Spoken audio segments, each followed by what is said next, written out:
Hi there and welcome to this video on transformation of curves. I'm focusing on reflections. I've done a previous video on translations, so it's well worth looking at that before you look at this just to see the style in which I'm doing this. So I'm going to start off just by quickly reminding you if we had the equation y equals x cubed, and we might write this using functional notation. So this means there is a function of x which is equal to x cubed. So that means that when we put x values in, we input values, we cube them to get our output, which we call y here, and this is our f of x being our output here. So this is what the table of values would look like, and in each of these all we're doing is cubing the x value to get the y value.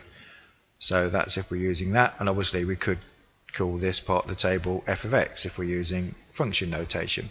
This is what the curve looks like. So this is our original function f of x. Now what happens if we then look at f of negative x?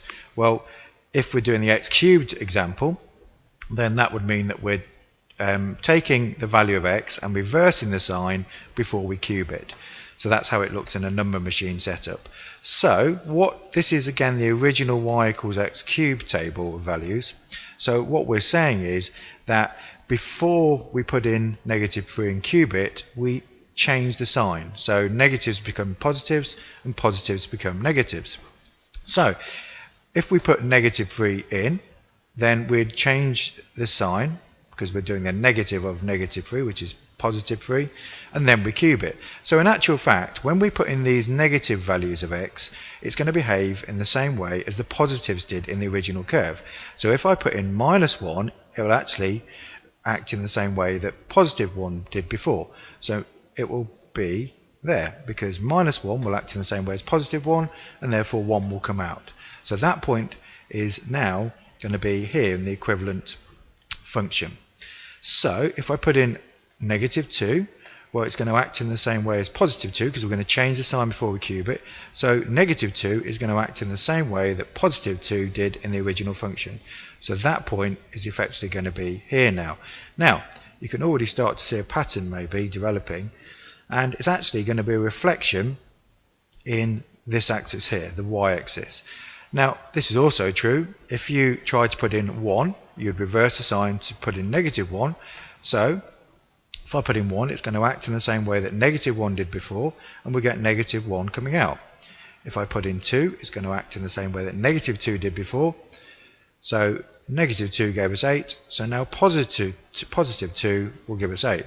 You can see that this is reflecting onto this side again in this axis. So the whole curve is reflected in the y-axis, or x equals 0 axis, slightly out of my diagram there.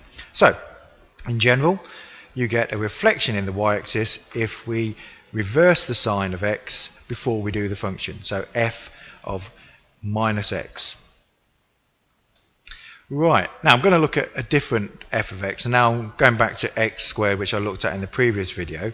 So we're now going to look at what happens if we reverse the sign after we do the function. So we're squaring and then we reverse the sign. So we put in our x values, we square, and then we reverse the sign. So this isn't before we square, this is after we've squared it. So that means we're putting in -3 and we square it. That's what this table is. This is y equals x squared table. But now we're going to reverse the sign for all of these. So what's going to come out is the negative of all of these. Obviously you can't have the negative there.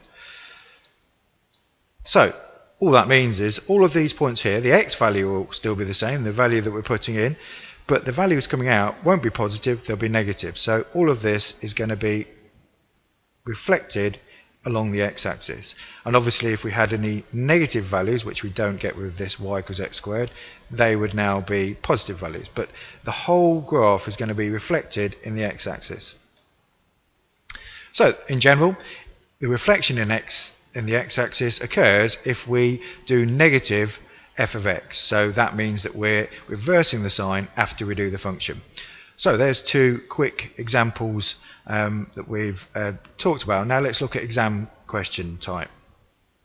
So the grid shows the graph of y equals f of x. On this grid, sketch a graph of y equals -f of x. So this, remember, is the one that we just looked at.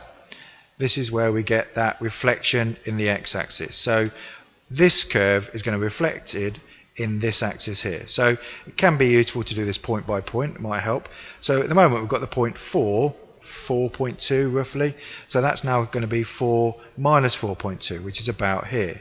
So in our minus f of x, that point will be there.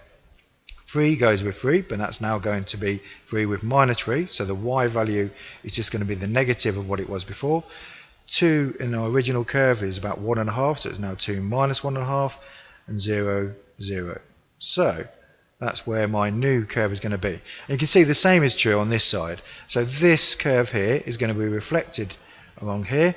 So this minus 2 that we got on the original curve is now going to be minus 2, or sorry, negative 2, negative 2.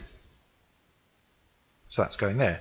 Here the curve goes into negative values, so these are all going to be made positive, so that's just going to be reflected up to there. Okay, so that here is our y equals negative f of x. It's just a reflection in the x-axis. Okay, so this is a sketch of the curve, the equation y equals f of x. The only minimum point of the curve is at p 3 minus 4. So write down the coordinates of the minimum point of the curve with the equation y equals f of minus x. So what this is doing, as we saw before, is a reflection in the y-axis. So all of this part of the curve is going to be reflected like this, and this part of the curve is going to be reflected like that. So what's happened to this point? Well, in my not very well drawn sketch, but this would be at the same height as that on the y plane. So what's going to happen is that the x value will be on in the negative part, and the y value won't change. It's not going to change the height in which that coordinate is at. So we are going to be looking at a minimum point of negative 3, negative 4. Okay, well I hope that's helped, and see you again.